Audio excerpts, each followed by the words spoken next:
over there and went to sleep. What's really good? Yeah. Gridiron Thursdays with Dee Trynt and the boy Scully. Scully, what's really good? What's up, Dee Trynt? What's up, baby? Hey, we halfway through the season almost. Yo, it's game changing. It's Gridiron Thursday. It's your boy Dee Trynt and Scully. Hey, we got some important shit going down today. We're doing like a man. Tell them what we doing, Dee Trynt, in the middle of the season. So this is the special edition of Gridiron Thursday on a Tuesday. All right. Yes, sir. And you know, apologies for missing the last week. You know what I'm saying? Things going on. Feel me? We tight right now though. Everything cool. You know, family stuff got to take care of. Whatever the case is. You got something special for me.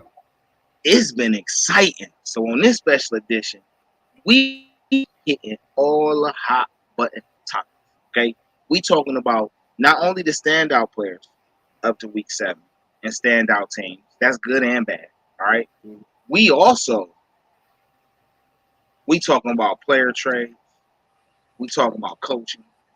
We talking about benching. All right. We're hitting all the hot button topics. And in the process, we gonna recap what we missed. You know what I mean? So it's a pleasure to have y'all on here. Hold on, let me get my share on. You know what I mean? Yeah. Scully, how you been, man? What's been on your mind lately, man? Look, man. Look, I'm in a. You gonna see me smiling a lot because I'm in a Philly home state of mind, man. And where Philadelphia is representing. We in the World Series. My bum ass Sixers finally won a game. We got the bye week coming. I'm feeling good, feeling great. I'm thinking about making a trip home, but we gonna see how this week go. But right now, it's the hottest show on the planet. Dee Trynt, Scully, in the street sports. We live with the shit. We live with the shits. Today we're gonna go in on some really great players, some really okay players, some coaches on that. We just had a bunch of trades go down, some significant trades. I called this last week.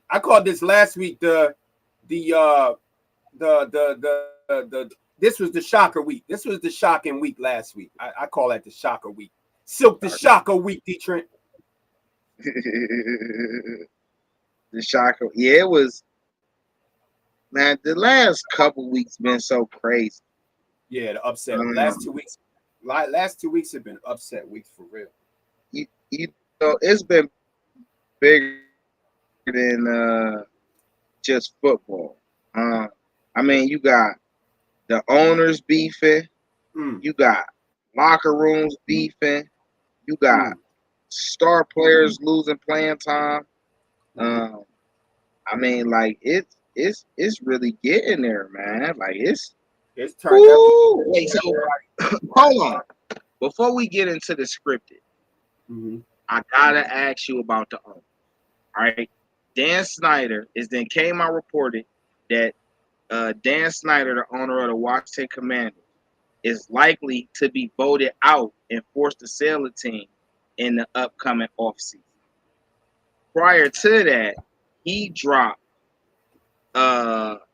I guess it was a tweet, a quote, or whatever it was that said he had dirt on every coach, every owner in the league. All right? That's grimy. How do you feel about this? That's grimy, man. You know, I feel like, don't mind me, I'm getting my chicken gizzard on, man. It's lunchtime. Look, that nigga Snyder, he lightweight should have been out the league for a while, just on how he running that organization. But now they got actual dirt on him. But for him to come back and turn around and say, I got mad dirt on you, that's called all the way wet snitching, nigga. That ain't even dry. That's wet snitching. This nigga throwing Hennessy on him and then snitching on these niggas that they robbed the bank last night. You was with him. You was with him in the bank. Yo, he on some straight middle school. It's time they got to do him like they did They got to do him like they doing the NBA coach that they getting up out of there. Hey, a lot of these coaches, man, it's time to go, man. It's time to get some fresh meat in there. LeBron trying to own the team in Vegas. I'm sure there's some lined up people trying to own the Commanders. But Dee Trynt, for real though, he said he's digging up dirt on the owners. The owners is not about to have it. He'll be out. He'll be out probably by in the next couple of weeks. I think he'll be out. They're gonna force him out. What you think about that though, real quick? I thought about training day. I'm putting cases on all you bitches.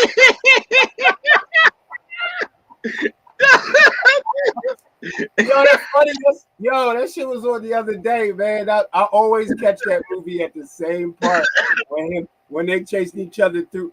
I'm putting cases on all shoe program ass niggas. 24-hour lockdown. The raw Denzel. Snyder Saudi. Hey, listen though. And you know what's so crazy? He know his day's numbered because of what happened to the Phoenix owner. I forget whatever his name is. And I remember the Donald Sterling started it off with the Clippers years ago. Remember? They're not playing with these rich white owners. That especially, you know what it's coming down to, Dee Trynt? It ain't even now them treating the athletes and players like just numbers. That's always gonna go on. What's happening now is that Me Too movement. You can't mess with these women out here. You can't be doing this shit to the women and that work for you, because that's gonna get you out quicker than the racism nowadays. I feel like you using women as you know, small pawns, or you know, and just smacking their ass around their owners.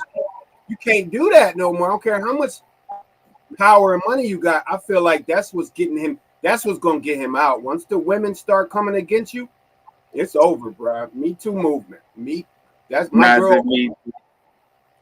Me too. Look, when I say I'm going out, my girl said me too. I said, oh, okay. When I say I'm going out, my girl said Yo, these women on the movement, they gonna get all these owners fired, man. I'm telling you. Man, I'm too weak about that one right there. That is hilarious. Not only just that though, you right, it's time. Just on a serious note, because we laugh and joke, try to make it light, because stress is just the number one killer, is a hot killer of people. We don't want you to be stressed out over something that you ain't gonna really benefit from. We don't get paid from these big organizations, these leagues and stuff like that. You know what I'm saying? We don't get paid. It's select people. But we all are passionate about it. It means something to us, and it inspires us or allows us to aspire in different areas and things like that. And before I even get into mine, let me say this: Gridiron Thursdays, Dee Trynt and Scully, Industry Sports. All right, we're streaming on multiple media platforms: Facebook, Twitter, Twitch, YouTube. You know what I'm saying? You can also, if you missed the live recordings, on Spotify, Anchor, Google Podcasts, Radio Public. You know what I'm saying? Make sure you like, subscribe, share. Whatever platform you want, you should be able to jump into the chat. Usually had a streaming up, so if you want to get in or jump in on a link, and, get on here and talk your piece, that's welcome as well. But as far as these owners in the NFL and what's going on with Snyder and them, I just feel like it should be more parity anyway. It's 32 teams. I feel like 1/3 of all these teams should have a minority owner. So it's 32 teams. You divide it by 3. That's virtually 10, 11 teams apiece. It should be at least 10, 11. I even go as far as say 12. It should be at least 12 minority owners. 25 in the NFL. 30 what? No, and it should be mandatory. Yeah, it should be mandatory. At least 7 of them be black. It should be mandatory. Facts. That's factual. That's the You know what I'm actual saying? fact.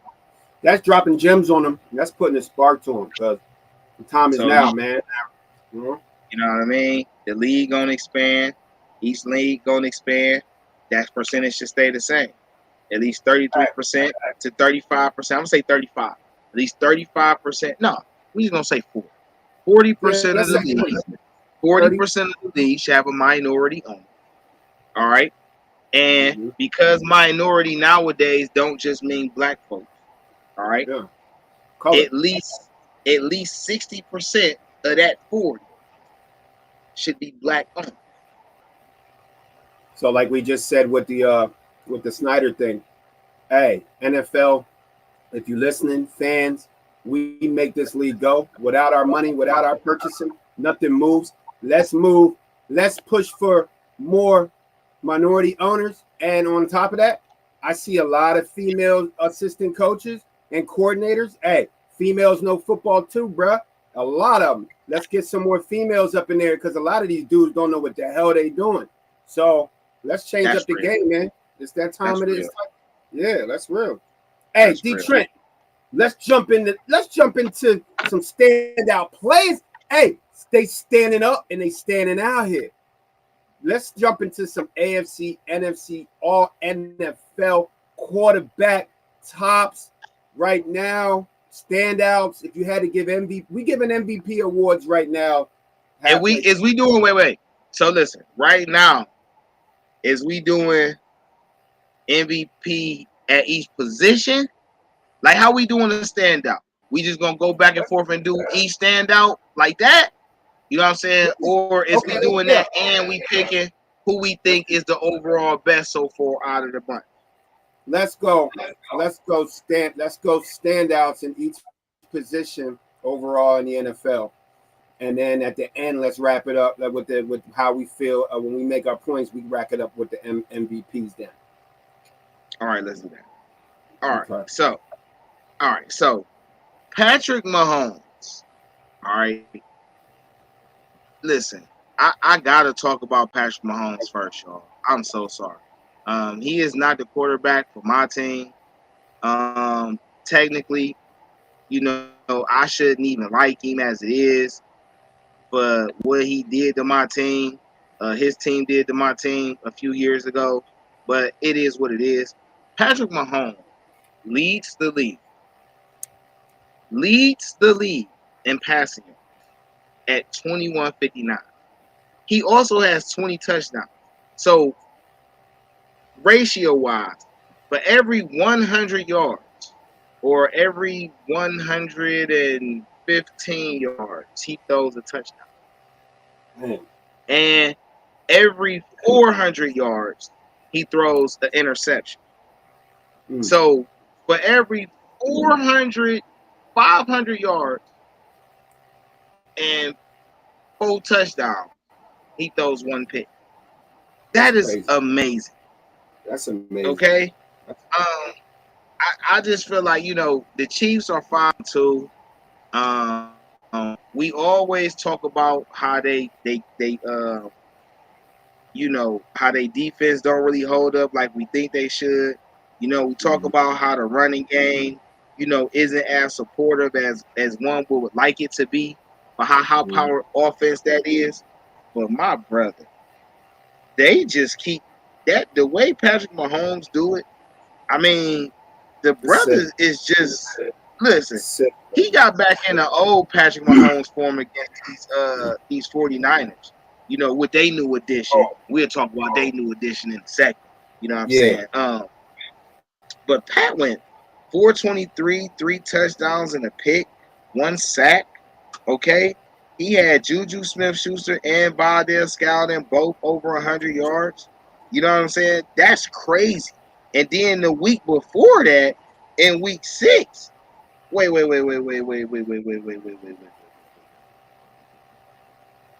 Oh, was they wasn't off last week. Yeah, no, last week he had the nail biter.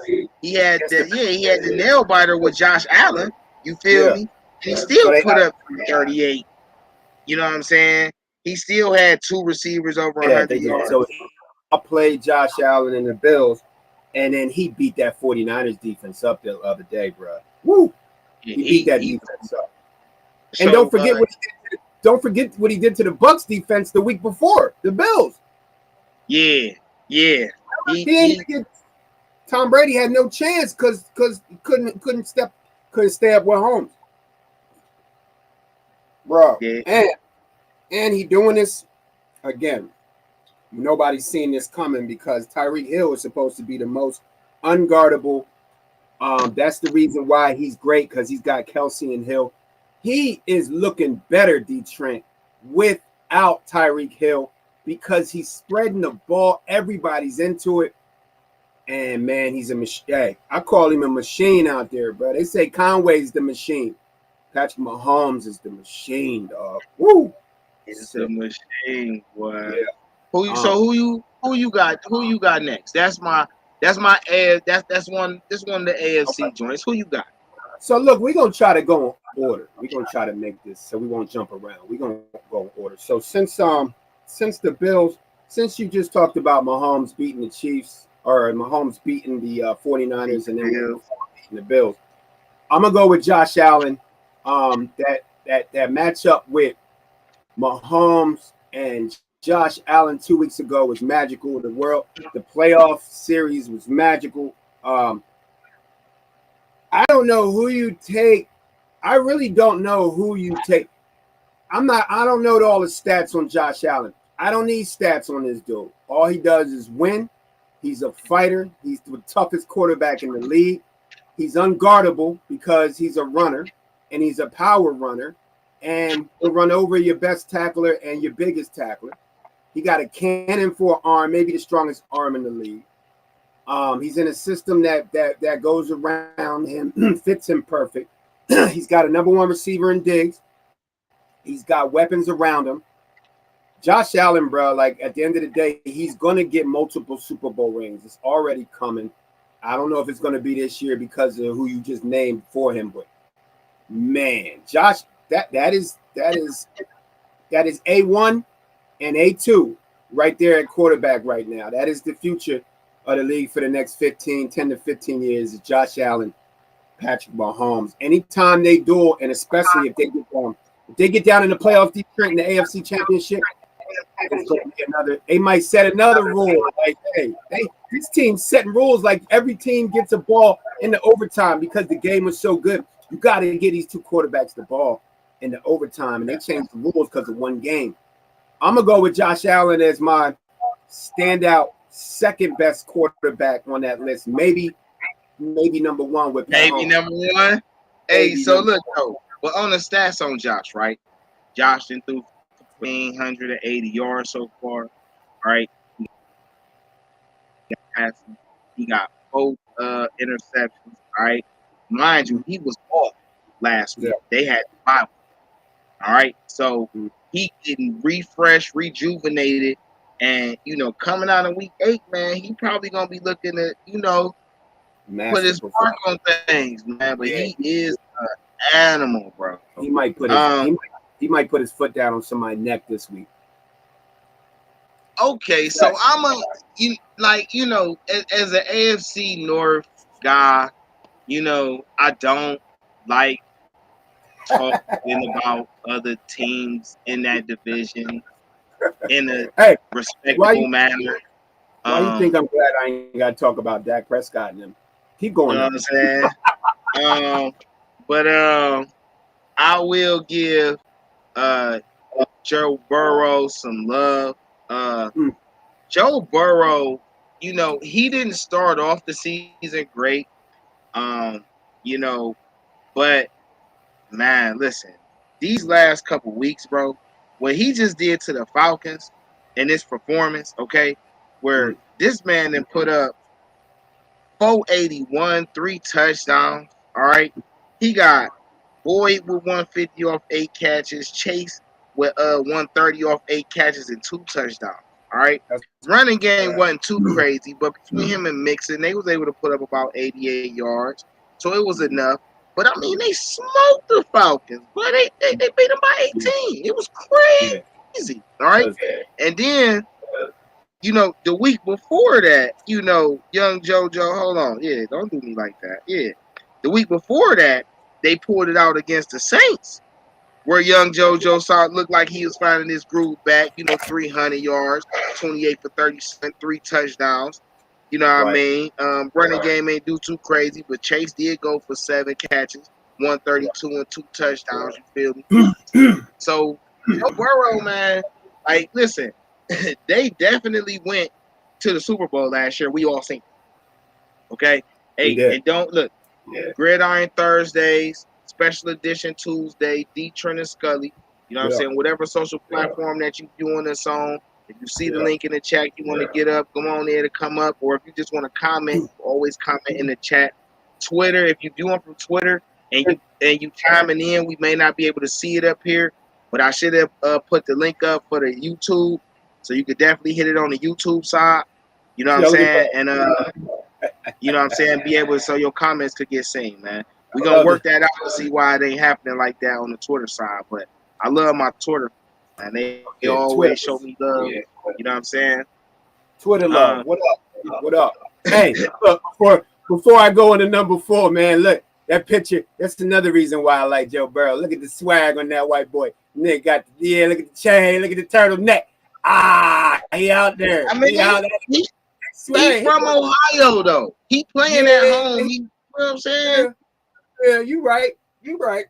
He swagged up. Yo, it's starting to now look like what we all knew before, is that he obviously has the most weapons at the offensive side. This week, you couldn't guard off any 3 of them. So I'm gonna agree with you with Joe Burrow at 3rd, but there is a very close debate, Dee Trynt, between Joe Burrow at number 3 and Jalen Hurts at number 4. Now, hear me out first. I know I'm a Philly fan. I know I got the Sixers on. We 1-3. James Harden back.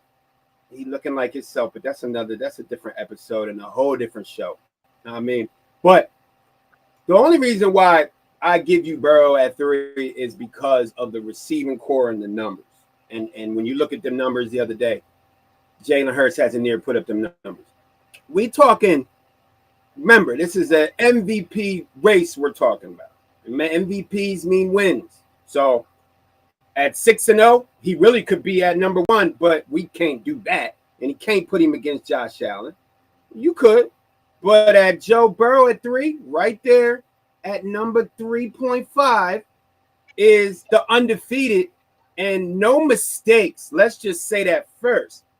No mistakes. I think he got 1 interception, maybe, and it was on a tip. He got 2. He got 2. And I think they were both tip balls. So we don't see no fumbles. We're not seeing no sacks hardly a lot. We've seen a lot of throwing the ball away, just playing smart football. I'm gonna go with Jalen Hurts at 3.5. Right. I'm at him and Burrow right there at 3 for me. Because they got the same running game. He's a threat on the ground.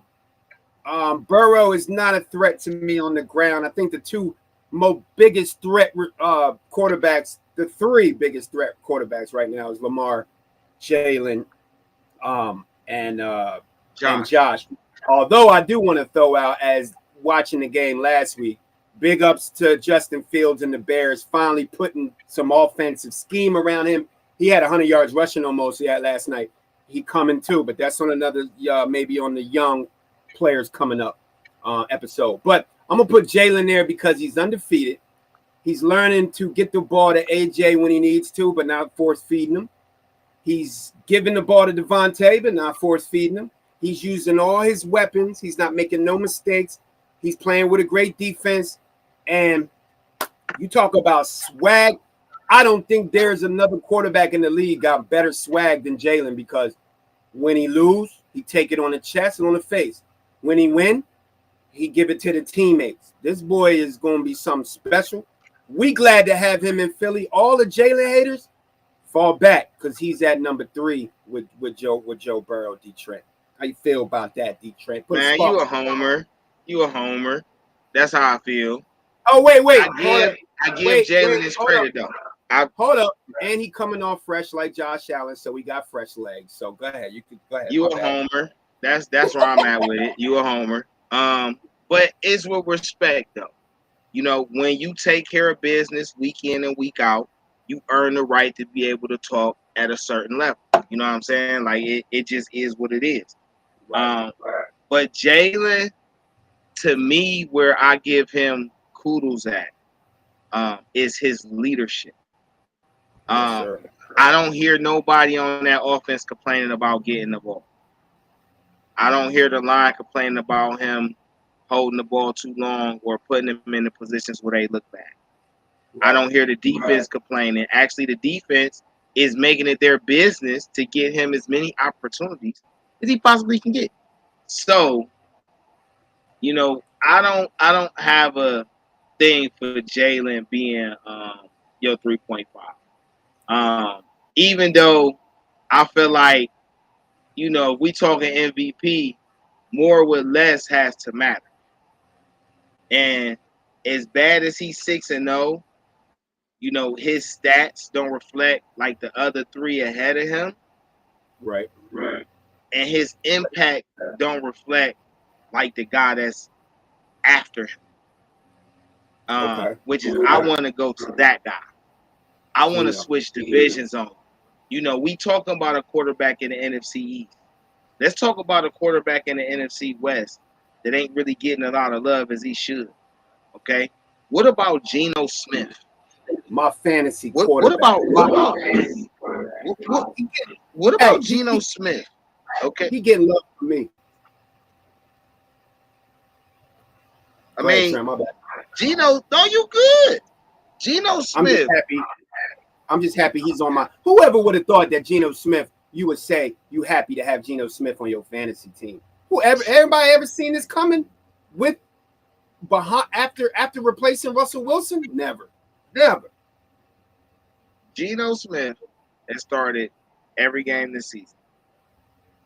He is in a division where the Cardinals got all in pieces. Kyler Murray, Hopkins now coming back. Still got AJ Green and Marquise Brown and Robbie Anderson. You know what I'm saying? And they defense got a few pieces on it, even though Chandler gone. Okay? Yeah. San Francisco, who now has Christian McCaffrey with Deebo Samuel and Travis Kelce, that shit is cheap. Yeah, wait till Trent Williams come back, the star left tackle. He ain't even. Listen, man, this shit cheating. Yeah. But he in that division with that. And the defending Super Bowl champion Rams. Right. Okay? Right. And the Seahawks are leading said division right now with a 4-3 record. Right. I think Geno, in my opinion, should be number 4. It should actually. I think he above Jalen right now, bro. I give because Burrow has the stats, and obviously we knew that coming into the year that Burrow was going to have the stats with that receiving core. I'll agree with you just on the state fact that Geno, again, I mean, stats wise, it's unfortunate. I'm not going to hold that against. And yeah, I am because the week that we did miss when we beat the Cowboys, the Eagles beat the Cowboys, it was another first half game. They didn't score anything in the second half. Jalen stepped up and said that he got to play better, and we're gonna see that this week against Pittsburgh. But Geno has been balling. They beat the Seahawks at the Chargers Stadium. He put 37 up on the Chargers defense on the road. Like, man, he's balling, man. He's getting the ball to Lockett.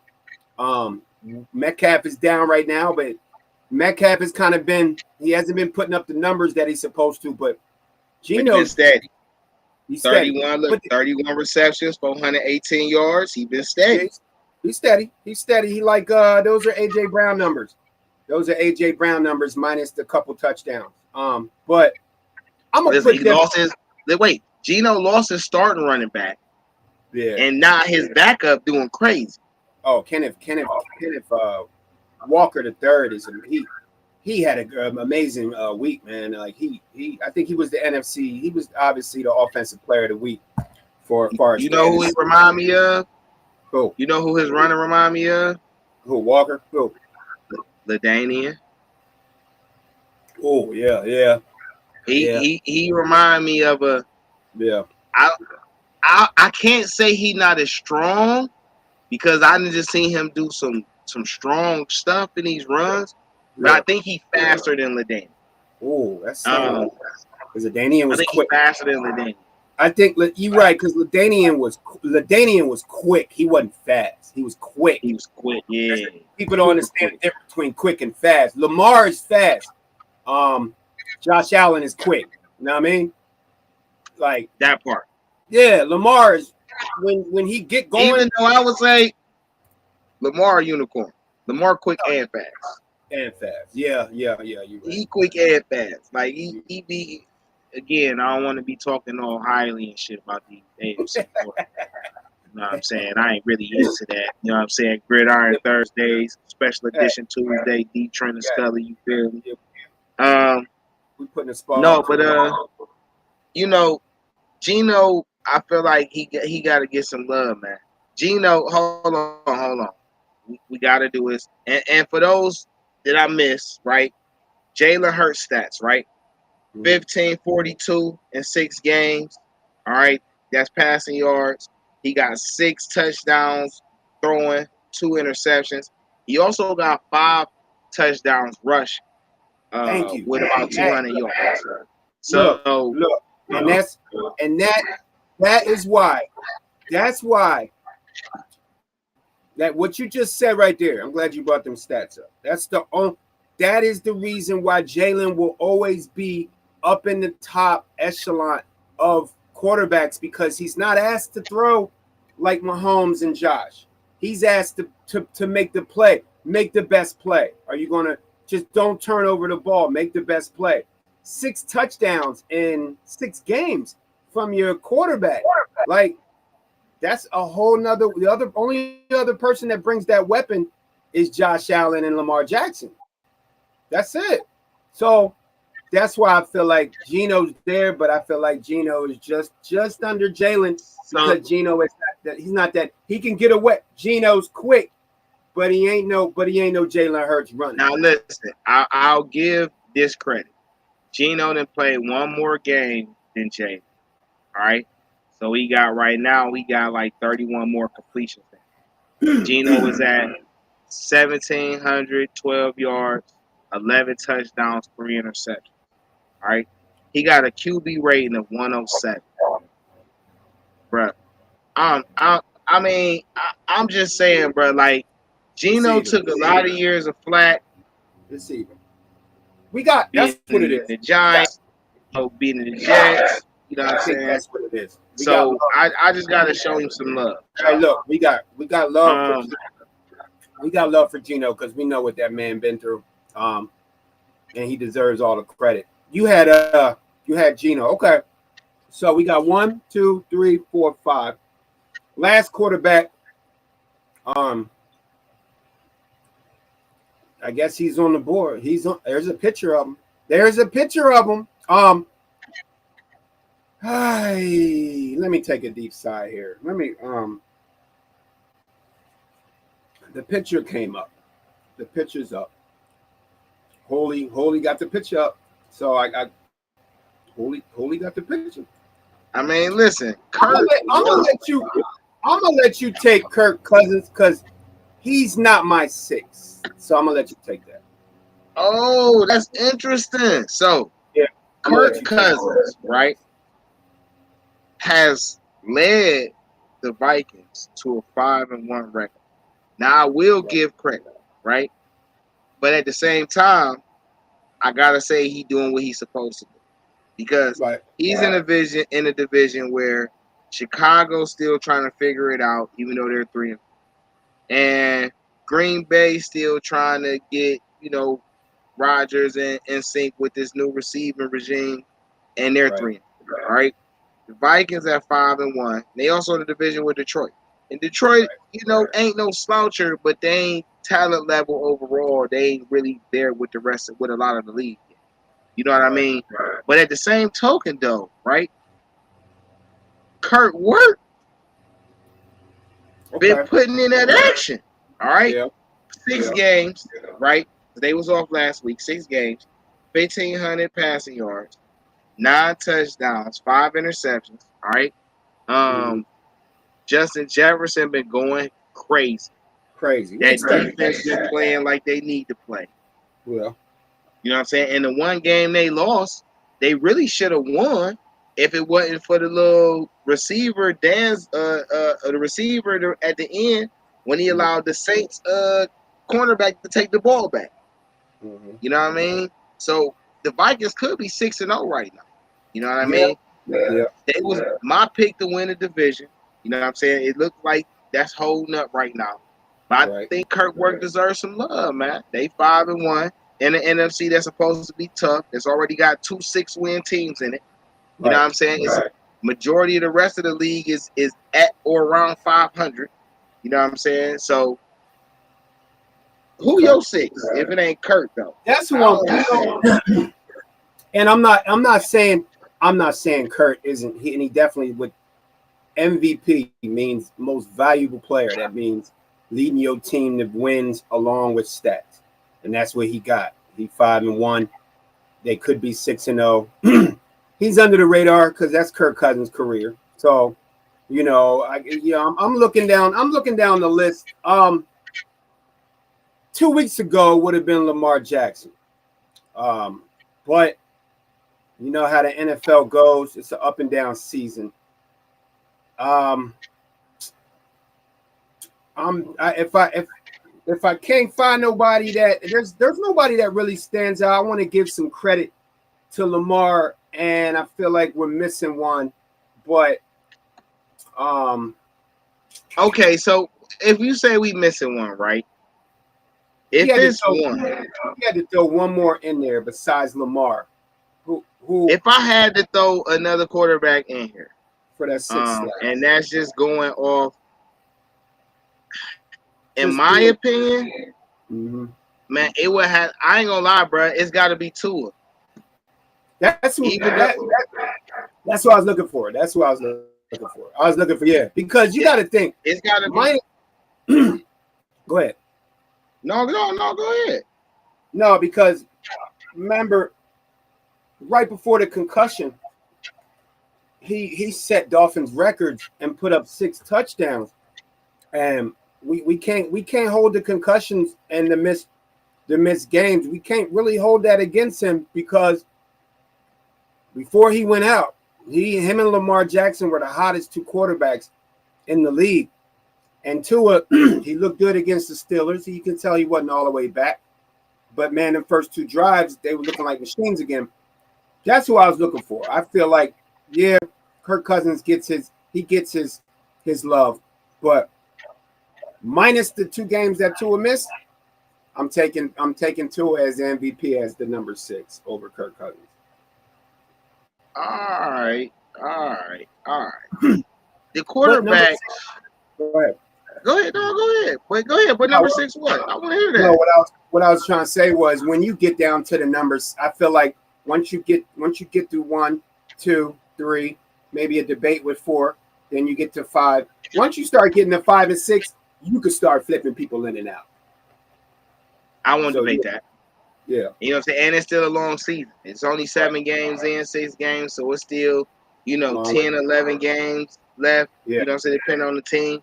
So it's a long season left. I'm with you on that.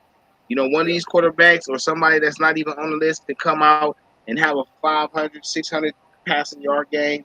And we having a whole different conversation, so I feel you. But as much as we talked about the quarterbacks, right? When it comes to standout players and standout players and stat stuffers, running the ball has taken a back seat to a lot of passes. But it's been some phenomenal running going on. Overall, the number one, and let me make sure I got this right. Okay? let me make sure I got this right. I want to keep my accuracy high when I do these things.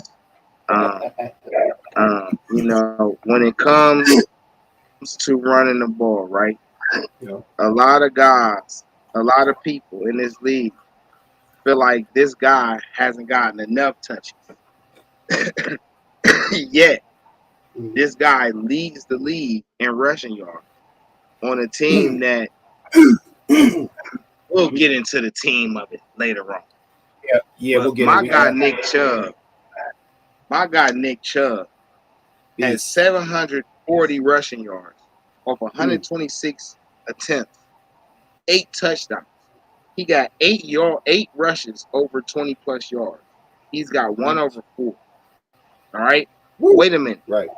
Yards after contact, bruh. He got like 400 yards after the first hit. He got about 40 missed tackles. Woo.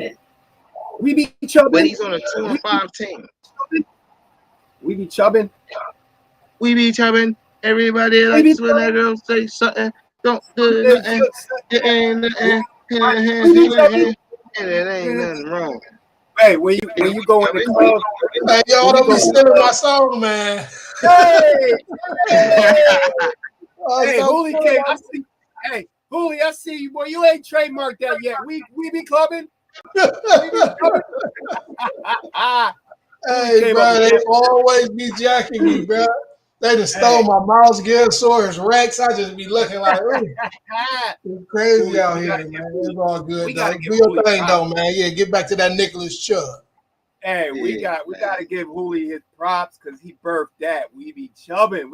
It's time to put that on in the street sports shirt for real. We need that on the shirt. We be chubbing. Yeah, we be chubbing. Chubb has played spectacular, and he's arguably underutilized. But he's done his thing, man. I don't want to go too much into Chubb because the Browns are my team, and I got a lot to say later. So I want to try to progress to that. You know what? As far as, Go ahead. No, go ahead. No, go ahead. Finish what you said. I was gonna say, as far as the running game though, the guy after him has impressed.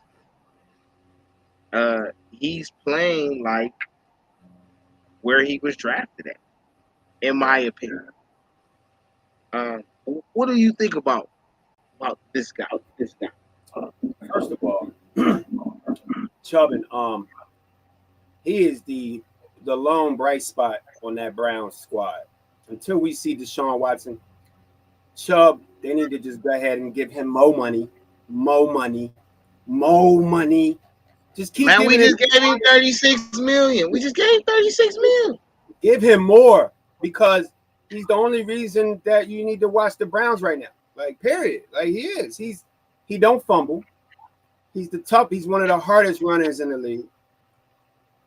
You can't. I watched the game. You can't tackle him one-on-one. Not one person brings this man down one-on-one. He got great speed. He can catch. He can block. I mean, I see He's why the best running back in the league. Hands down. We don't gotta say no more. We're gonna get into the Browns and we're gonna get into them Browns later. We missed a couple weeks, but as far as Nick Chubb, he could be he's up there with Mahomes and Josh Allen as MVP because without Nick Chubb on this team, the Browns may not have a win. So, but we're gonna move on. Number 2, I'm gonna go with the return of the great Penn State kid. Good to see this kid back, man, because he's a great running back. He's had a tough few years. Saquon Barkley, and I hate to bring this up because we got this. He's in the NFC East, and we're gonna have to bring that D for them. And they 5-1, and we 6-0. And now that we don't got to worry about the Cowgirls, they are 6-1. They're 6. Hold on. Dee Trynt just corrected me. 6-1. Let's see something real quick. They 6-1. Yeah, they beat the Jags 23-17 this week on the road. So a loss. We're gonna go into that later. Saquon Barkley, hands down, he might be up there with Chubb, but the only difference is that Giants defense is really playing well. So I feel like Saquon gets help with that defense. Chubb is not getting a lot of help. So I put him ahead of Saquon. But Barkley, man, it's good to see that kid back. I hope I picked him 3 straight years in fantasy football. And I said I'm gonna stay away from him this year because I didn't think he had nothing left. And I'm glad I stayed away from him because I'm glad now he's balling and he's showing all the haters and everybody. He's still there. He's still one of the elite running backs in the air, on the ground. Let's just hope he just makes it through the season because, like Dee Trynt said, we got 10 more to go. Saquon Barkley is my number 2, Dee Trynt. Saquon Barkley arguably is number 3 in the MVP race. Yeah, you're right. Him and Chubb. Yeah, both of those running backs. MVP. Right. The only reason I ain't putting Chubb there is because of the rest of the team. Right. Because if they would be crazy using him right now, he'd probably have 1,000 yards already, and then I could be really talking about him as MVP. But at current status quo, I argue that Saquon should be 3 in MVP race. He should be clear number 1 as comeback player of the year, and he should be in the MVP race because a large part of the reason why the Giants are 6-1 is because of the different ways they can utilize Saquon Barkley to get everybody else open. Right. And I mean, he done won multiple games for him just on his own president. Daniel Jones ain't really, you know what I'm saying? Like like you say, 23-17. And this week before that, they beat the Ravens 24-20. You know what I'm saying? So like, they really holding their own. Like, we get into coaches later on, you know what I'm saying? But Saquon going hard. He going hard, man. And he got that. He got that first. He trying to think of somebody else. I don't know another running back in the last few years off the top of the head that Chubb, they're different runners. Chubb runs through you. Saquon makes you miss. He's got that make that first guy miss again that he's been missing for the last 2, and it's because of the injuries. That first man is gonna miss. He's not going and then he's setting you up. I see that back with Saquon. It's good to see because there's not a lot of running backs in the league. 10 years, 15, 20 years ago, the Adrian Petersons, the Le'Veon Bells, the all those type of running backs that don't run through you but run around you. It's rare for a running back to have that quality, and he got it. And I think he's back. Who you got number 3? Who you got number 3? So my number 3, right, is a guy that's not in the greatest of situations, in my opinion, because of the front office and coaching staff. But nonetheless, he's put on. And he is the only person in the league in the 600-yard category because the first 2 guards are already over 700. And that's Josh Jacobs. A guy who gets forgotten about when we talk about the Alabama running back committee tree. He's a guy that gets forgot about. He's done nothing but all for the Raiders. And you could argue he's the only person that's been consistent on that offense all season. Right. Even though he was highly, to get traded and all this other craziness, but 633 yards off 111th attempts, 6 touchdowns. And for Saquon stats, he was at 726 with 143 attempts, and he has 4 touchdowns. But Josh Jacobs got 3 rushes of 20 plus yards. He's got 1 over 40. You know, he's rushed for 36 first downs. Uh, I mean, you know, he's done his job, man. I think Josh Jacobs deserves some love, bro. I like Jacobs. I like Jacobs there. Again, the Raiders, they won this week. They beat the Texans 38-20, which, you know, Texans are tough here and there, but the way the Raiders are playing, they needed that. Josh went off this week. I think he's starting to get in the rhythm. That team's getting in the rhythm. They got a critical 2 weeks coming up, and I think it all falls on. Unfortunately, it falls all on Jacobs' shoulders because, you know, they're still trying to get that offensive play calling together. I like Josh at number 3. Just based off of the hot game he just had 24 hours ago, that just sounds good and looks good because of the week he had. I'm gonna go with number 4. My number 4 is Derrick Henry, the beast himself. You know, now we knew he was going to be great. Speaking of Alabama running backs, we knew he was going to be great, but the longevity he's had, the not being injured, he got banged up last year. He got banged up a little this year, but actually no, he's been good this year. Last year he lost. He missed half the season, a lot of the end of the season. Derrick is just that steady ground and pound. You talk about unicorn. This man's a unicorn. 6'4", 6'3", 250, runs faster than most running backs. People don't understand. Derrick Henry is one of the fastest running backs in the league, and he's the biggest. And we're not going to talk about that Superman stiff arm that he likes to give people. You know, people don't even want to tackle this dude. I like Jacobs at 3 lately. I think Derrick is on the team in transition with the young quarterback. They slowly starting to bring in the rookie quarterback on Tennessee, Malik, because I think Tannehill's about at the end. So he's on a transition team, no receiver. You know, I kind of add that in. Josh Jacobs got a lot of weapons on that offense. New team. I like Derrick Henry at 4. I would put Derrick ahead of Josh, just because of the situation and the team. But I like Josh Jacobs, but I'm going with Derrick Henry at number 4. Probably the best, other than Nick Chubb, over the last 5 to 7 years, hands down. Derrick Henry being the best running back in the last 10 years, 5-7 years. What do you think, Dee Trynt? Put a spark to him. Young Derrick Henry, you know, 536 rushing yards over the season so far, 134 carries.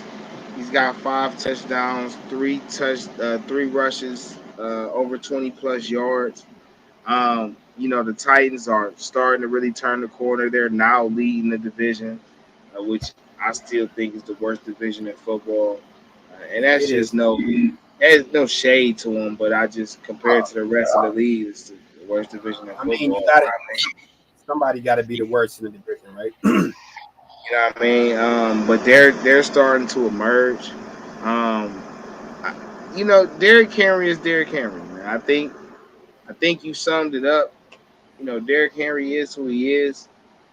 It's just that, you know, he can do what only few great running backs have done and actually be the driving force to a championship title. So, you know, we just going to see if he can add a Super Bowl to his resume because I think he's done everything. I think. Yeah. The number 5 rusher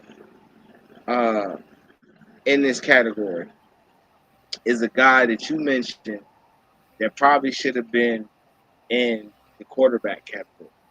But what's so interesting and make this guy so dynamic is not only what he can do with his arm, but what he can do with his legs.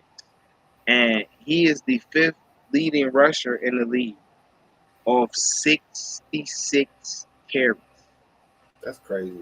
Understand what I'm telling you, right? That's he crazy. Has plus 500 rushing yards of 66 carries. All right. His average. What's his average? His average run's got to be what, 20? Just under 20 yards a run? Like 15, something high as hell, right? Yeah. Hold on. 16. I think it's 16 or 18. So yeah, it's about 8.5 yards a carry. That's a first down every time he pulls the ball down. That's a weapon. Hold on, wait though, right? Let's not forget the fact, all right, that this year, he spent more time in the pocket actually throwing the ball than he has actually ran the ball. Right. And hold on, let me go back to this. Let me pull up Lamar's stats right Okay. quick. My fault. So you got. I don't know why I did me like that. You got Lamar at 5th. Let me Lamar number 5. You already know. Yeah. Like, listen, if the Ravens had 2 more wins, he beat MVP. Like, my fault, but if the Ravens had 2 more wins, bro, he'd be MVP. He'd be MVP. Yeah. You know what I'm saying? They had the game they lost, their defense they gave in. And look, him on the passing side, right? He's got 1,397 passing yards, 13 touchdown passes, 6 interceptions. He got a QB rating of 92%. The only reason why he's not in the top 2 and 3 MVP right now is because of his last 2 weeks. That's the only reason. And a lot of it has to do with with them you losing J.K. Dobbins and his number 1 target, Mark Andrews, is hurt. Real quick, while you're doing them stats, obviously, a lot of people don't think this is a big issue, but to me, speed kills. Speed will always kill. What the Ravens don't have is speed. When you added Deshaun Jackson, a healthy Deshaun Jackson, to a team like the Ravens, that he just needs a deep threat that already got one of the best slot receivers in the league, a threat like Lamar, who brings in the defense. Watch out for Deshaun Jackson in this offense. If he stays, the key word is healthy. If Deshaun Jackson stays healthy, he's unguardable down the stretch. We know that. Lamar Jackson sucks you in, and then you think he's going to run, and then, blow, 70-yard touchdown. Watch out. Deshaun might be a key piece to this offense. They just picked him up last week. Dee Trynt, remember who said it first. If you see Deshaun out here catching 60, 50-yard bombs, you heard it first, man. Lamar is going to use Deshaun, and I think he going to make something happen with that. Well, I hope they don't, because he in my division, and I don't want him to do nothing spectacular. I don't care who he is. You know what I'm saying? But all right, because we gotta move it along, y'all. So let's get into these pass catchers. Now, yeah, I got a problem with this. I got a problem, but we're gonna move. No, go ahead. Let's start with the beef. What's the problem? Okay. Tyreek Hill is okay. Holy, go ahead, put his picture up. In the Street Sports, it's Gridiron Thursdays. Today's Tuesday. We're going live. We're going special preview. New special edition. Tyreek Hill coming into the season was supposed to be right there, but he's doing his thing. He's opening it up for Jamal. I think if they had an award for somebody who just opens up everything on an offense, Tyreek got it. He don't have the super crazy stats that he has in Kansas City, but it may be better for him. I think both teams are better off. Mahomes is playing better without Tyreek, and Tyreek is making Tua and that team way more dangerous because he's opening it up for Waddle, who I think Waddle really got better stats than Tyreek Hill. So I feel like Waddle, and he's in our top. We got a top 6 receivers, but I'm not going to just jump because we got our pictures coming up. We got our production team. No, put both their pictures up. Listen. In all fairness, you know what I'm saying? We on a little time crunch. You can put both their pictures up together or flash them back and forth. That's cool because they're on the same team. We might as well knock them both up. You know what I'm saying? We'll put Tyreek and Jalen up together because They work as one. Jalen's coming off of Tyreek. Tyreek is So the is cheater. that the best? Is that the best receiving tandem in the league right No.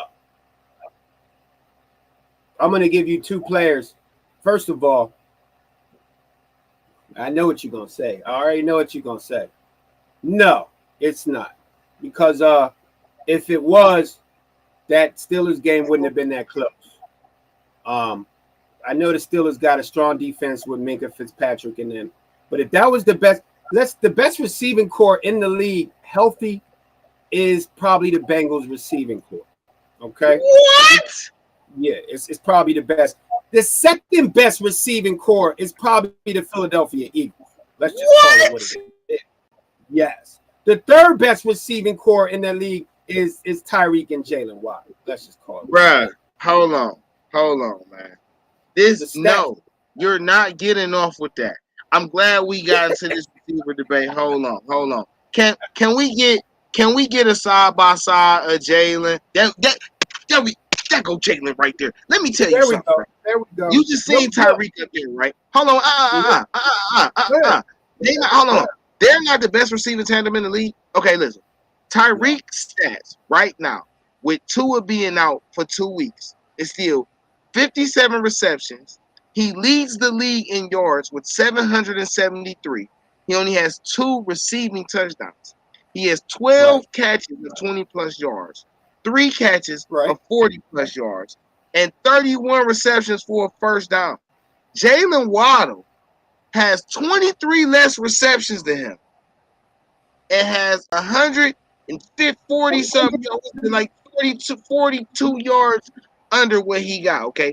Jalen Waddle has 34 receptions, 626 yards, 3 receiving touchdowns, 11 catches over 20-plus yards, 4 over 40-plus yards, and 27 catches for a first down. And you telling me that that's not the best receiving tandem in the league right now? What are you talking about? Nah, right now I think it's Jamar chasing. I think it's Jamar chasing them, bro. After what I seen after what I seen yesterday, after what I seen 2 days ago, it's a. But you're not. Look, we've been agreeing too much, man. Look, they gotta remind them that this is Gridiron.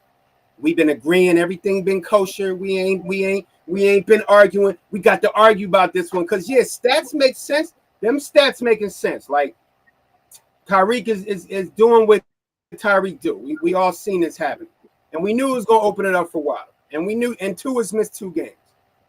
But I don't know. The Jamar Chase, he's on our list. I think Jamar Chase needs to be up more. If I'm gonna go with the number 1 receiver in the league right now, I'm going with either Stephon Diggs or Justin Jefferson. Stephon Diggs. Okay. Yeah. So let's go to Stephon, right? Okay. Let's talk about Stephon. Yeah, why do you feel like Stephon the best?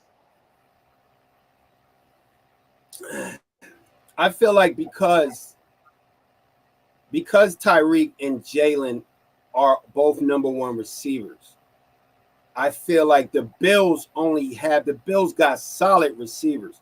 They got solid players all around, and they got maybe the MVP of the league and the most special quarterback that makes everybody great. They got 2 running backs on the field at once that can break. I mean, not they're at whoever their average running back, whoever their go-to running back is, and they got a committee. Josh Allen's better than all of them. So when you're playing with Josh Allen and okay receivers, Stephon Diggs just puts that team on an elite level, and he's unguardable right now. When I'm not going to give, I can't give. Now, remember, we're not talking stats. I mean, stats are involved. We're talking MVP at the positions. Now, Tyreek and Waddle both deserve to be on that list. But if they're on the same team, I got to give either Diggs or Jefferson, who don't play with that type of talent on the other side.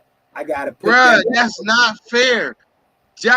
Stephon Diggs catches passes from Josh Allen, who's number 2 on the MVP list. You can't say that.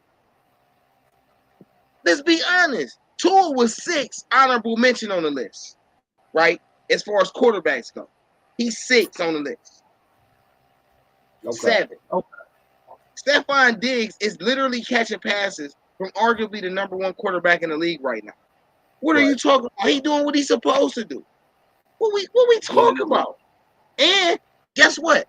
On top of that, he ain't the only person over there catching passes. Because Gabe Davis got 4 touchdown receptions. And Stephon Diggs got 6. What are we talking about? Gabe is a beast. I'm just talking about number one. Tyreek was coming in at the number one. He may be number one with the stats, but as far as the team and who's carrying, and I'm going by record too. I mean, I'm throwing in the record. We got to throw in the records too. Records is MVPs. All right. That's how I'd save myself out this. All right. That's how I save myself, Dee Trynt. It's the record. You mentioned Justin Jefferson, right? All right. So what's up? What's your take on Justin? Right? What's up with Justin? The guy that replaced Stephon Diggs. What's up with Justin? I like Justin Jefferson, and he's one of the most unguardable receivers in the league. And he's playing with Adam Thielen, who's been injured, and Kirk Cousins is a deep throw. His specialty is deep ball. He's not an accurate quarterback. His specialty is the deep ball, and that's where Justin Jefferson comes in.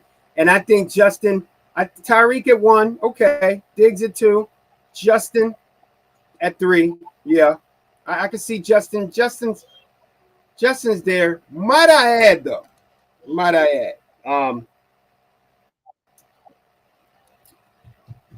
if you're going to be the number 3 receiver in the league, you cannot get shut down in the game. Tyreek Hill, Stephon Diggs, Jalen Waddle. Jamar Chase had a couple speculating games, but I think it was more of the offense. Cooper Kupp. If I want to remind people that when Justin Jefferson went up against a certain, I'm not going to name no names because I don't want people thinking that I'm just. When Justin Jefferson went up against a certain cornerback, they put his picture on the back of a milk carton. He disappeared for 4 quarters. I only seen one of these receivers ever get out on Denzel Ward. So what are you talking about? We not doing that. We not acting like it's not elite corners out here that could put a clamp on a great receiver. We not doing that. I don't know. I don't think any great receiver. If you look at Cooper Kupp and you look at Tyreek, there's not a defender out there that bottles them up. Period. There's not. It's a matter of if the quarterback's getting sacked, quarterback getting sacked. Quarterback ain't got no time to find him. Or you double. Tyreek get double teamed all the time. That's why Waddle's having such a great year. Tyreek's just unguardable. He's gonna beat double teams as well. I like Justin. Don't get me wrong. Justin Jefferson is that 4th, 5th. I like Jamar. Even though we got Jamar on the list, I like Jamar ahead of Justin Jefferson so far this year.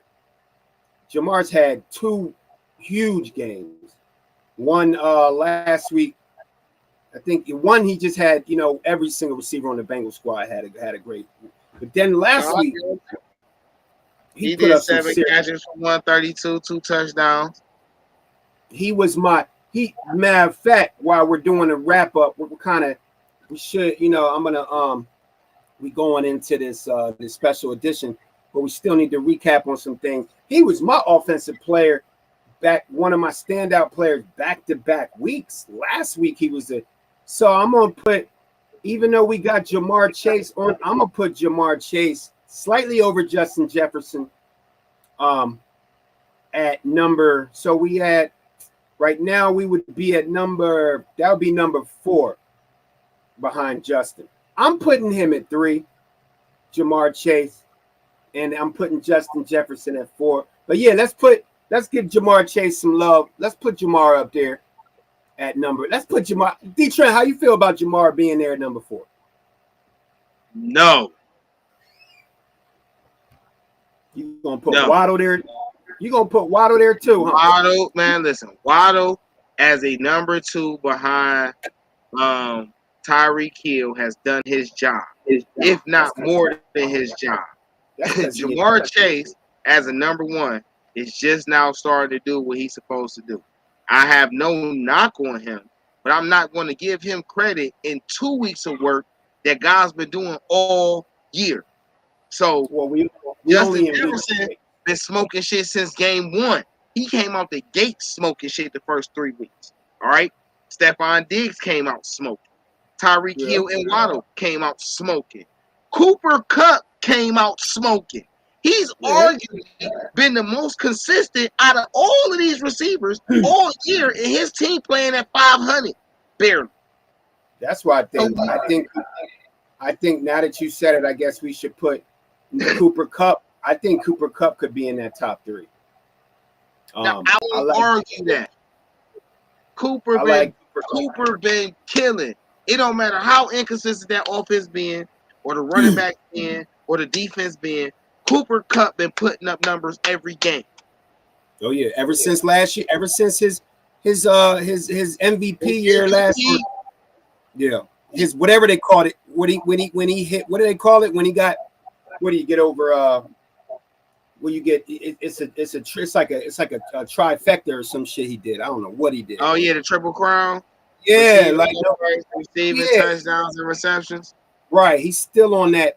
He's still on that pace of doing that. But they just now getting Allen Robinson going on that Rams squad, which is going to open it up for him. But yeah, I like Cooper Kupp definitely in that top 6. But I think Kupp is ahead of Waddle and Justin Jefferson. I put Cooper Kupp at 3 behind Tyreek. I won't debate that. But Jamar Chase, no. If Jamar can give me a few more weeks of consistency of doing what he do, then we can revisit this conversation. But up to this point in week 7 in the current season, no. I can't give it. The Bengals started off slow. I'm not going. But you're right. Stats, especially as a wide receiver, stats is the only thing that matters. Because since we running on limited time, I want to condense the defensive thing. All right. We got a list of leading sack guys, leading interception guys. I just want to ask you, whether they own our list or not, who is your standout defensive player, or is it a defensive squad? What stands out to you this year about defensive play? That's a tough one.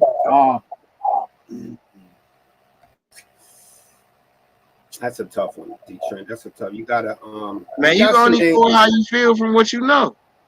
No, we got some names down here, and I'm just going off of the defense. This year so far hasn't been crazy stats. Myles Garrett been hurt. I haven't heard nothing from what's the name on the Rams. And Aaron Donald. Yeah, like this is so far, and we only 6 weeks in. We're doing this special edition. We're gonna probably end up doing this like 3 times because we're doing one, then we'll do another one week 12, and we'll do another one week 18. That'll be the final one. We only 6-7 games in right now. It's not a lot of individual stats and names.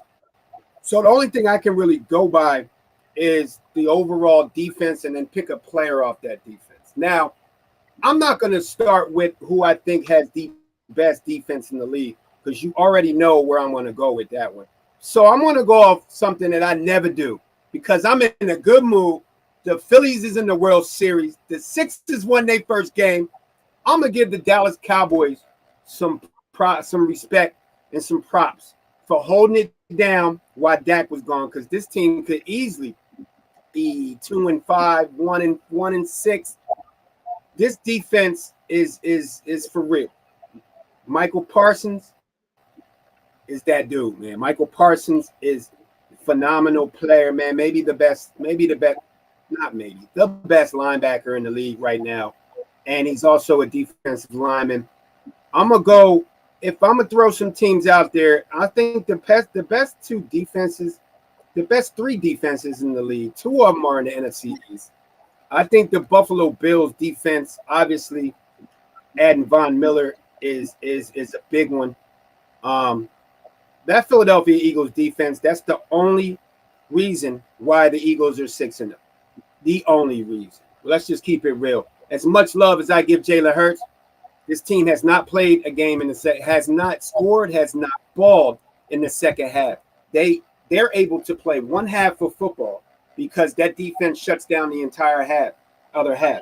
When I just must mention Justin Jefferson, I said there's one cornerback that had him lost and disappeared in the game. That's the Eagles cornerback.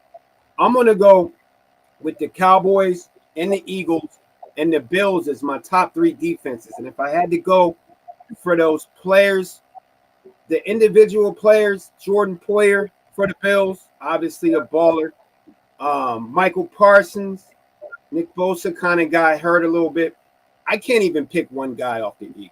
I'm just going to overall say the Eagles as a defense might be my MVP on defense because there's just too many to name.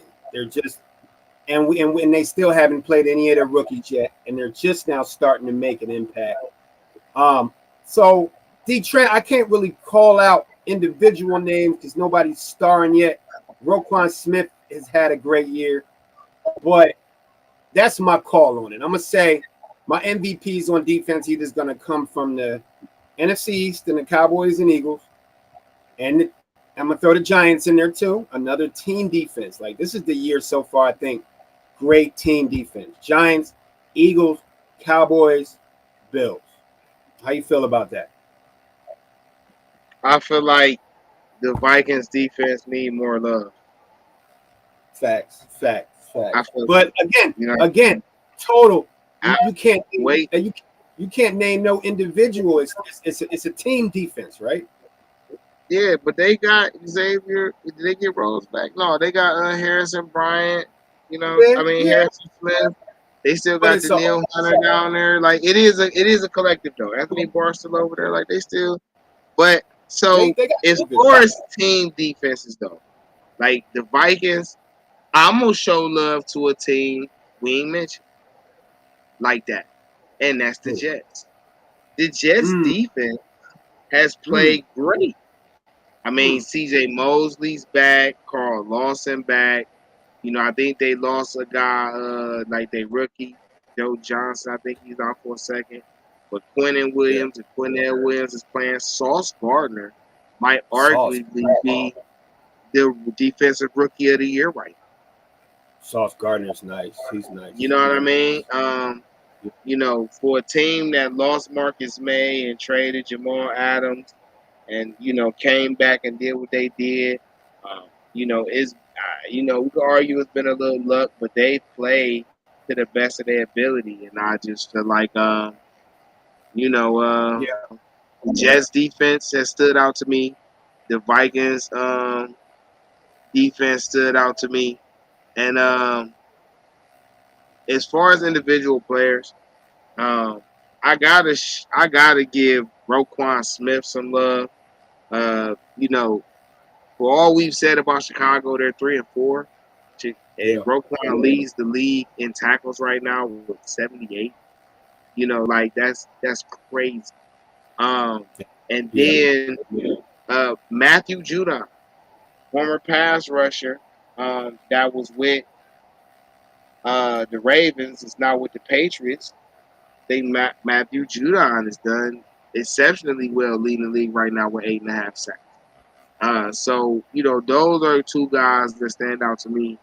I'm on the positive side as far as Nick Bosa's been playing tough. He just came back from injury, or did he just get hurt? Hadn't he just been injured? He started off the year injured, I think, and then he came back and Joey went down.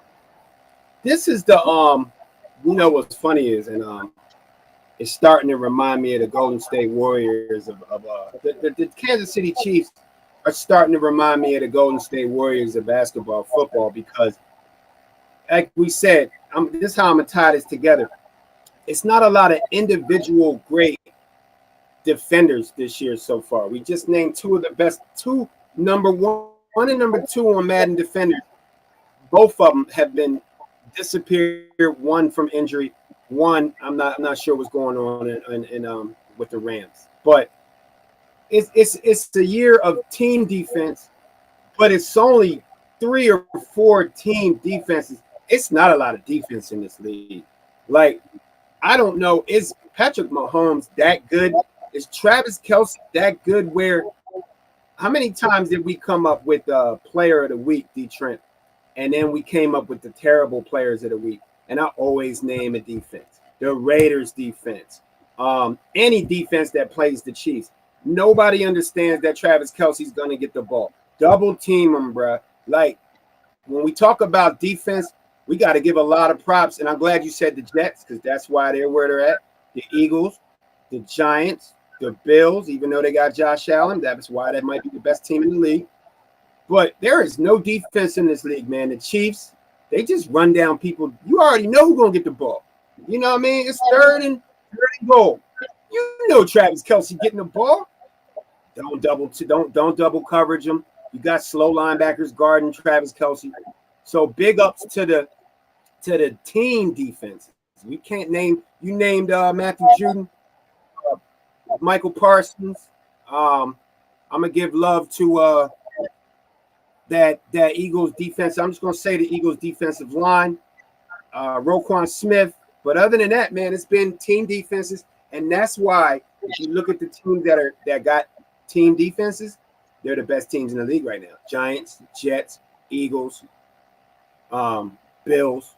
It is what it is, bro. All right, Gridiron Thursdays, Dee Trynt, Scully, recording live. We always streaming on multiple media platforms. When we go live, Facebook, Twitter, Twitch, YouTube. You can also follow us on Instagram.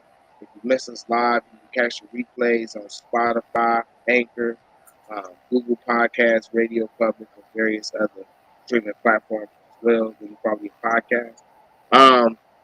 Trying to move along on this. Hey, we got a little bit more time than expected, so we good. We can move at a steady. Okay. We don't. I know what you're doing, but we can slow down at a low pace. Okay. All right, bet. All right, so before we get into this MVP conversation, all right, let's talk about teams, good teams, bad teams. All right.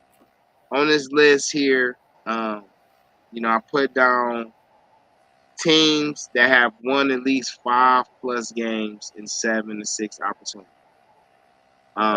And I have teams that haven't won at least 3 games in 7 to 6 opportunities. This is all the teams I got on the list, right?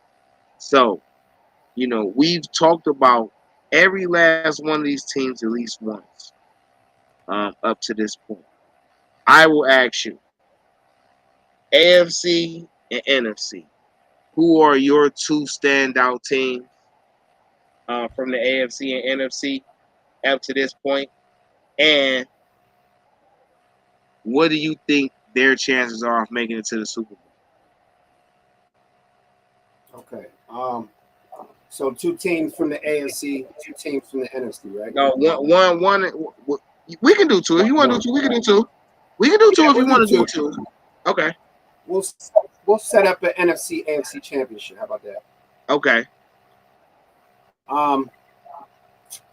I guess I'll start with the NFC, and I'm gonna start with the Eagles. Shocker, 6-0 bye week. To me, best defense in the league. Maybe the 3rd, 4th best receiving core in football. Maybe one of the top 3, 4 offensive lines, and one of the top 6 MVP players overall. And when we can get into coaches real quick before we wrap up.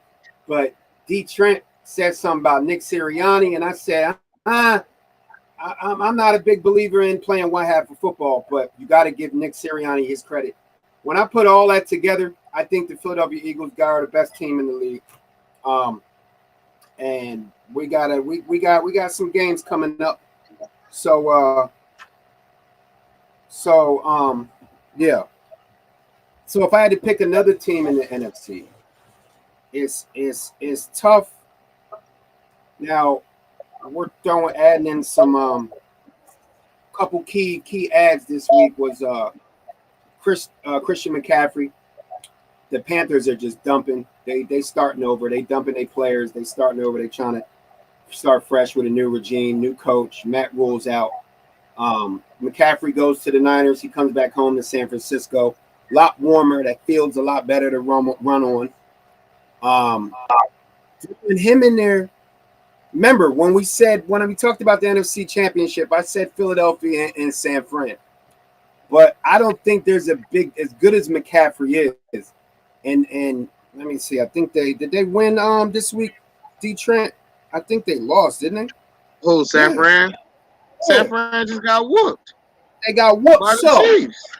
So at the end of the day, I know McCaffrey didn't do much and he wasn't in the script that much.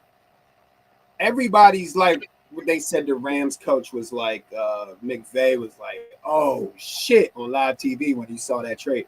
To me, that trade don't really mean much to me because the 49ers been running the ball great. Jeff Wilson deserves to start. I'm pissed off if I'm Jeff Wilson. Elijah Mitchell, these are great running backs. What is the difference between McCaffrey getting 130 yards and Jeff Wilson getting 130 yards? There's no difference. That trade to me makes the 49ers look dangerous on paper. Yeah, you got Debo. Yeah, you got Kittle. Yeah, now you got McCaffrey. You still got Garoppolo at quarterback. And he's only going to do so much. So everybody, because I picked the 49ers in our earlier week 1 or week 2, I don't feel that strongly even more about the 49ers because they got McCaffrey, because I feel like they already had a good running game. Even though I'm gonna stick with that because of that trade, I'm looking out for the Giants. I really am. I don't know if it's who they played. They still have no receivers, and that's gonna come to light, and I think that's gonna come to light when they play Philly. They only got Saquon Barkley, and they got a running Daniel Jones and a great defense. If all you got to do is stop Saquon and you're a great defense and you have nobody to throw to, that should be an easy game. So I'm going to stick with what I stuck with before. I'm going to go with the Eagles and the 49ers in the NFC Championship. In the AFC, it's clear as day what it is. Like, we all know what it is. Pat Mahomes, the MVP of the league, is unguardable, unstoppable. There's only 4 good total defenses in the league. They're going to let Kelsey catch. How many touchdowns he had against the Raiders? 4? Like, come on, man. Off the same play? Like, there's not enough defense in all the great defenses in NFC. The Jets are one of the rare teams, and the Bills. All the other great tough defenses, the Packers, the Eagles, they're all in the NFC. For the Chiefs, Cowboys, right. So the Vikings, the Chiefs are not going to play a defense other than the Bills that's going to give them any problems. And we already know what the Bills got. They got both sides. I'm going to stick with – nothing's changed in 6 weeks, 7 weeks for me, Dee Trynt. Philly, San Fran, Chiefs, Bills. And I'm going to go with the MVP candidate from – the MVP probably is going to come out of that Chiefs. Wait. Oh, I'm going too fast. We gonna save MVP talk. Okay. I actually want to switch the MVP conversation for the hot seat conversation. Okay, let's do that. Let's finish this first. Forget I said that because I just changed my mind. I mean, I forgot what I got on. I just changed my mind. So, Eagles, 49ers, Chiefs, Bills, top 4 teams in the league. Okay. I'm mad because I feel like that's a hard thing to debate. It is. I feel like you just set the bar.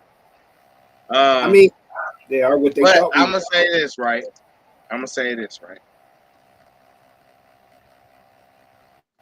As far as the AFC goes,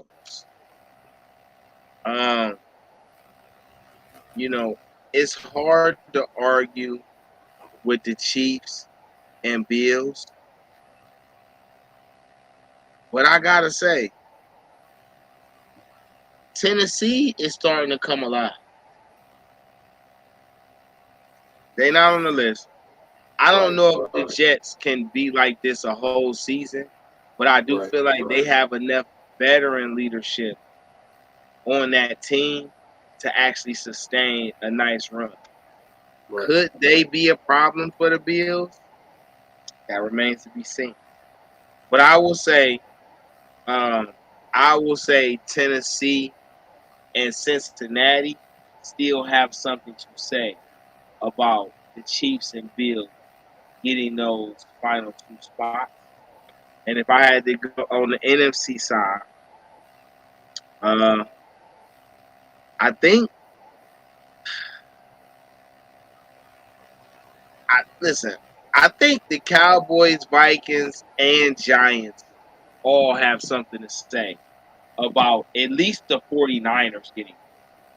And I'm going to throw in a dark horse and say Seattle could surprise everybody with a playoff and knock off something. Yeah, I can see that. I can see that. Seattle, yeah. Seattle's defense is tough. Gino, how long can Gino? What the key is Metcalf. What's going on with Metcalf? They talking about 2 to 6 weeks.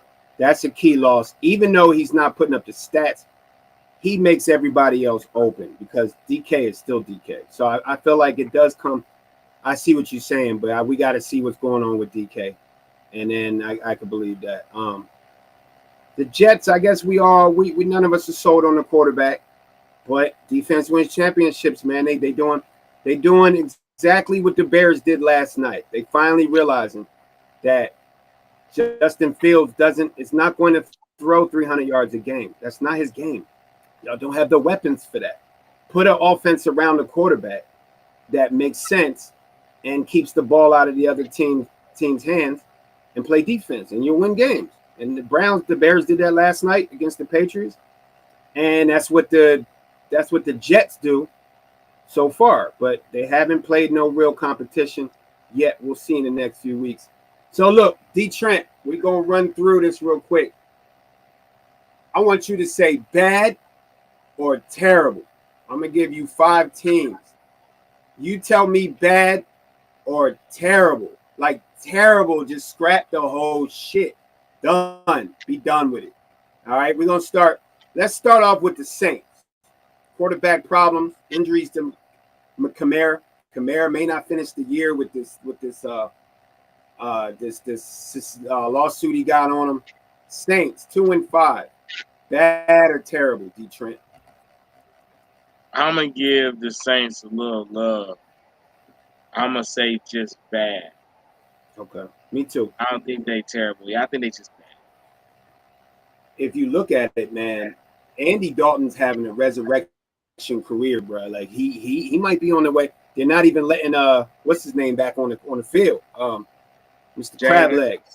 Yeah, Mr. Jameis Winston. They're not Andy's balling. And he's balling with a Michael Thompson hurt and a Jarvis Landry hurt. And what we gonna say about that boy Hill, man? He just shows you he might be one of the best players in the league because Taysom Hill can play any position on the field. So I'm gonna go bad. I feel like they're about to make a run. I could see them being 500. Broncos 2-5. Russell Wilson banged up this week. They look terrible on Thursday Night Football. Bad or terrible, Dee Trynt? Broncos. I can only call we talking about the defense, right, or the whole team? The whole team. We overall. I want to be sure. The Broncos are terrible. I'm glad you said that because they are now terrible. I'm gonna change the language. They're terrible. That Thursday night game, man. They better never put them. And they're going back to who decided to put the Broncos on Thursday night and then send them to London? Why are they sending the shittiest games to London, bro? Yeah. Because they gotta make money off the game. Why would you send your best product into a new market? You see how the weak shit hit, so when I do send some high product shit over there, I can charge more. Look at Hooley. Look at Hooley put up, bro. He got the whatever quarterback that is. Russell Wilson, like, bro, look, you know how much I'm getting paid? This is still my job, even though we suck. I'm stuck here. They stuck with Russell Wilson because they gave him the whole ship. plus the baggage. So now we go on the Raiders. Coming in on paper, unstoppable. They weren't going to lose a game until other than the Chiefs. We know about the coaching problems that what's the name has. The coach, they 2-5. They saved their season a couple weeks ago. Now they got a 3-game hold. Are they going to get back to 500? Because I know how you've been against them, Dee Trynt. You've been giving them a pass. Are they bad or are they terrible? The Raiders are terrible. I'm shocked. I'm in shock. Just I'm not because going to say I'm giving them a pass. I'm giving them a pass because I understand why they terrible. That don't change the fact that they terrible. We know that dude can't. We know they ain't got no coach and they got a new system. We know that. We knew that in Denver when he tried to run Tim Tebow out there as a quarterback and drop back 50 times a game. We know that. I'm not going to go terrible as hard as I've been on the Raiders. It was just because that Chiefs game, man, they just seemed like they didn't understand who Travis Kelce was. And he caught 4 touchdowns, and he's even looking around like, what are y'all doing? I think the Raiders going to make a run eventually. They got too much talent. I'm waiting for they're missing their great tight end. And I think they're getting frustrated over there. And I think they're going to start playing with a chip on their shoulders. I don't know why I'm asking you this, Dee Trynt, but I saved your 2 AFC North. These 2 AFC North teams, and I already know one of your answers, and I think I know the other one. Steelers 2-5. Pickett, you know, they threw the fresh meat they threw out there. He had a chance to win the game coming down against the Dolphins. That defense played tough. That game was closer than we thought it was, Dee Trynt. Kenny Pickett, is he ready? Is he not ready? Are the Steelers bad or are the Steelers terrible? Can I change a word? What was it? Terrible? No, they're atrocious. They're atrocious. I don't even know. Hater. I don't know whether to hater. be super happy because they playing like a bunch of POSs, or I should feel bad because Mike Tomlin got to go through this BS. I don't know. Whatever the case, though, Malik Willis would probably have been a better fit than Kenny Pickett. He threw 7 interceptions in 4 games. Oh, He can rush for more touchdowns. Has he even threw a touchdown? I think he threw one. He threw a 5-yard screen pass to what's the name last week? To Najee. That's it. Well, you got Deontay Drop. You got what's his name? Deontay Dropson. Yeah. The Steelers named they number 1 receiver, Deontay Dropson. They trying to move Claypool, but nobody's going to give him a first-round pick for Claypool. And their best receiver is George Pickens, and he's in his 6th game, and he can't get on the field because their best receiver played for Dallas, and he injured. Hey, George Pickens is a beast. Watch out for Pickens. He had a monster game. He was the only one that balled and showed up last week. He need a quarterback. All right, so we're going with this last one.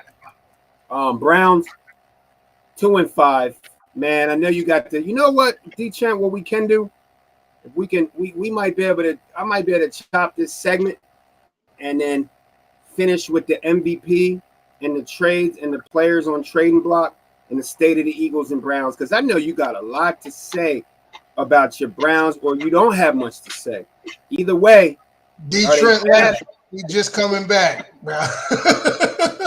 What happened? What'd you say about the Browns? Oh my God. No, he was just talking. I'm like, Dee Trynt not even here. He's just talking to you. I had to go get some water, man. He left. Yeah, and check the private messages, bro. Oh snap! Yo, we rusty today though. Yeah, so I didn't know you was gone, Dee Trynt. You be dipping. No. You be dipping on me. Dip. I had to go get some water because I tried to respond and I couldn't move my mouth apart. So I had to go get some agua. But I think I I was talking about the Browns. I was talking No, about that's the cool. Browns. Let's these mother. So, all right, because that's why I wanted to change the MVP conversation to the hot seat conversation. Because getting into these bad teams, somebody got to be on the chopper. All right. Right. These. Okay. Let's do the hot seat. How much time do you got? How much time you got? I got about maybe 5 minutes. But we can run back though. I could jump in the whip and do it and run back. We can finish. I just gotta run. All right, so listen, right? I want to ask you. No, fuck it. Let me first say, right? The Browns are pissing me off. And you know who's pissing me off more than anything? It's the actual players. I can be mad at the coaches, right? But the coaches only draw up the scheme. The coaches put in the strategy. None of the execution happens without players. We have more than enough talent on this team. Bruh, the Giants don't have and the Jets don't have half the talent on defense that we got. And yet, they're doing the most. Right. And it was a report that came out that a Browns player was asking, well, where's the leadership? Well, I'll have an answer for you. Look in the fucking mirror. Where is the leadership you provided yourself to be the best player at your position that you could possibly be? Where is that personal desire at? Why you looking at the coaches? Look in the mirror. You get paid. Yeah. Huh? Yeah. I said you're a professional athlete. You shouldn't need, at this level in the game, you shouldn't need no coach to make you ball. Bro, you got about several $1 million in the bank. Right. You got several $1 million in the bank to justify why you should bring your best every time you come. Every time you look at that, Dee Trynt, every time that bank statement come, and you see all them zeros, and then you see that schedule, and you say, oh shit, we got the Ravens next, and that check go through they get paid every 3 months. That's your reason. That's your reason. Why we can't have 11 leaders on defense? Why it just got to be one person? Why can't be 11 leaders on defense? Why can't be 11 leaders on offense? What are we talking about? Earlier today, they've been going in on Browns players all day on ESPN Cleveland because y'all know where they was at. The club. Are they really? I heard there was some shit going on in the locker room. I heard there was like lightweight fighting and pointing. This after the locker room. Niggas was at the club. Oh, they was at the club. Yeah, niggas was at the club. Browns players was at the club. Oh, come on, man. Now you know you can't go to the club after a 4-game losing streak and drink and know you got shit on your chest. That's not fair. That's not fair. That's not fair. Hell that's no. Fair. That's fair. If you're on a 4-game losing streak, you probably need a drink. Look what you talking about. Yeah, but you can't. You need to go for dolo. You need to grab your John, your girl, your girl's girl, your flock of girls, your homies, and you go by yourself and you get yourself together as a player. You don't go out as a team, start drinking, and then you see the dude man, how come you can't pick up that block on the screen? Man, how come you can't run faster, bruh? It's all bad. That's bad. You can't do that. You can't do that, Dee Trynt. Not as a team. You go out as by yourself. I don't know who all went in. I don't know if it was as a team, but it was some players. I don't think it was as a team. But shit, if they went somewhere as a team, that probably would be a good thing. But no, I think it was just some clubbing thugging. They weren't really talking about no names. I bet you Chubbin wasn't clubbing. Oh, nah, I bet you Chubbin wasn't clubbing. Chubb gonna be ready to choke one of them boys. Hey, that's what Chubb did. He went right to the weight room. That's where he went. And he said, you know what? I got to get better. I got to get better. I just got to call out the players, bro. Like, everybody keep trying to provide all these excuses. Y'all the ones on the field, bro. Take pride in your game. Right. Quit trying to look at everybody else. It's more than enough talent on that defense for it to be playing like that. The offense will probably look a lot better if the defense could stop somebody. Right. The special teams is non-existent. Mike Prefer gotta go. Matter of fact, let's transition into hot seat coaches. Yeah, let's go to hot seat. All right, cause listen, we starting with the Browns, right? Special teams coach Mike Prefer gotta go. I personally think that they should bring in Josh Cribbs and call Phil Dawson, and them two should be the special team coaches for the Browns, because they know how the special team's supposed to look. If we go in defense, Joe Woods, your ass gotta go. Your ass don't gotta go because I don't like you. Your ass gotta go because you're not a leader of men. Most of the issues that's coming from this team stem from the defensive side of the ball. Solely. It's defensive players speaking out. It's defensive players who have the issue. It is the defense who is inconsistent. Joe Woods, your ass gone. I'm willing to bet a couple $100 that Joe Woods and Mike Prefer ass don't got a job with the Browns next year. All right. You better not. Whoever, Chris Kiffin, your ass gone as a defensive line coach. Josh Tarver as a linebacker coach, your ass gone too. And whoever the defensive back coach, your ass gone too. All y'all gone. The offensive staff is fine. Give me 2 minutes. The way it's structured is cool. Okay? But as far as the Browns defense and special team coaching, they ass out of here. I would love to see a Brian Flores or somebody of a legitimate name. I don't want to see one of these rinky-dink ass trying to make their name for themselves defensive coordinator. I want an established, reputable guy who knows how to build a winning defense that can come in, look at the personnel he has and says, you know what? We can do this, this, and that, and it'll blossom. I'm really hoping they change to the 3-4 so we can get the most out of Miles and Jadeveon while they still on the goddamn team. But anyway.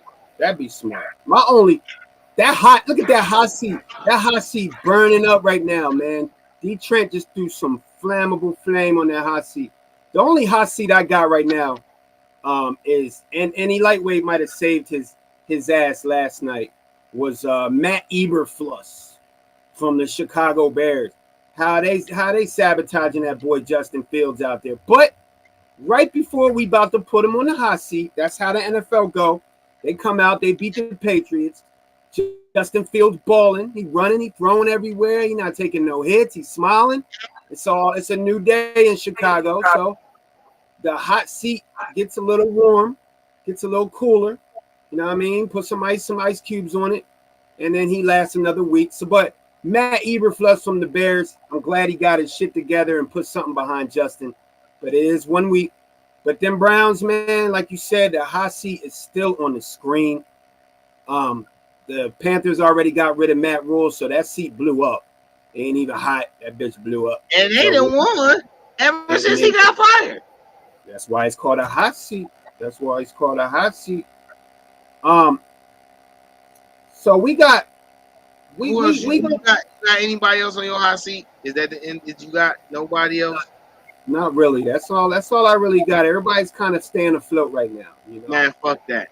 Hey, Sean Payton, your weak ass on the hot seat too.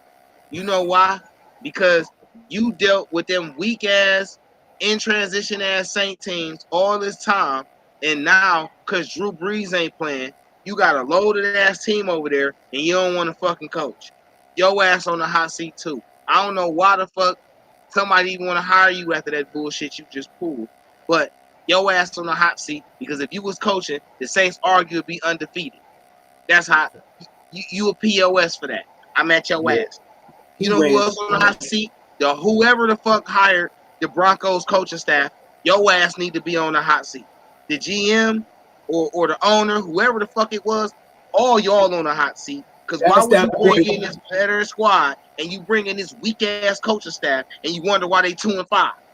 Nathaniel Hackett, the head coach from the Broncos. Yeah, he hacking something. He hacking that whole reputation of that goddamn team. All that talent they got at receiver and quarterback, and they got they got the wrong person. They just got the wrong mentality, and they got the wrong offensive coordinator. Everything's bad in Denver. Everything. So we got Hackett. We got the Bears Bears coach and Eberflus. We got Sean Payton, scary ass, trying to leave 4 years so we can get back and get him and jump in that Patriots job. We all know what's going on out here. It's the hot seat. Dee Trynt. Hey, look, it's up to y'all. Y'all want to now? I know we want to wait on the MVPs because we kind of a little early in the season. It's only week 6. We touched up on the top players in the roster spots: quarterback, receiver, running back, defense. So it's up to Dee Trynt. It's up to you. You want to knock a part 2 out and go with the let's see what we got left. We got Hey Cal, you so right. Nepotism is so real in Denver. That shit don't make no sense. Said nepotism is so real. Yeah. So we got the trades, the James Robinson trade, the McCaffrey, Robbie Anderson. Those trades we talked about a little bit earlier. And we got a trading block coming up with some big key trades coming up. The state of the Eagles and the state of the Browns. You got the time? We doing this? I can jump off and jump back. Well, we just gonna have to run with the part 2 later on. Yeah. Because I got something I gotta go do too. So listen. Okay. Gridiron Thursday, special edition Tuesday. Live with Dee Trynt and Scully and Dee Trynt. It is a pleasure to have you all rocking with us. It was a pleasure for you all to stream with us for these last couple hours. We will do a part 2 and stream that for you in a few hours. Right now, we both just got some things we need to handle. Once again, Gridiron Thursday, special edition Tuesday, streaming live with Scully and Dee Trynt. You know, multiple platforms: YouTube, Twitch, Facebook, Twitter. You can also follow us on Instagram. You know, that's Dee Trynt, that's Scully, or Industry Sports. Follow all 3 entities, okay? You see it streaming on the bottom. If you watch it, you can see it. So make sure you hit the tags, the ads, and all that. Put that in. Make sure you mess with us, all right? If you missed the live streaming, you can catch the recordings on Spotify, Anchor, Google Podcasts, Radio Public, and various other streaming platforms where you watch a podcast. It's always a pleasure to rock with y'all. We missed being able to rock with y'all last week, but we definitely got a lot more stuff coming up, and we're going to be real more interactive, all right? Scully, any closing thoughts, bro? Hey, tune in for part 2. We're not done. The hot seat is still hot. We got some moving pieces going on later today. Hey, it's Gridiron Thursdays. Dee Trynt, Scully. Tune in. We're going to be back in a couple hours. Let's go. Let's go. Let's go.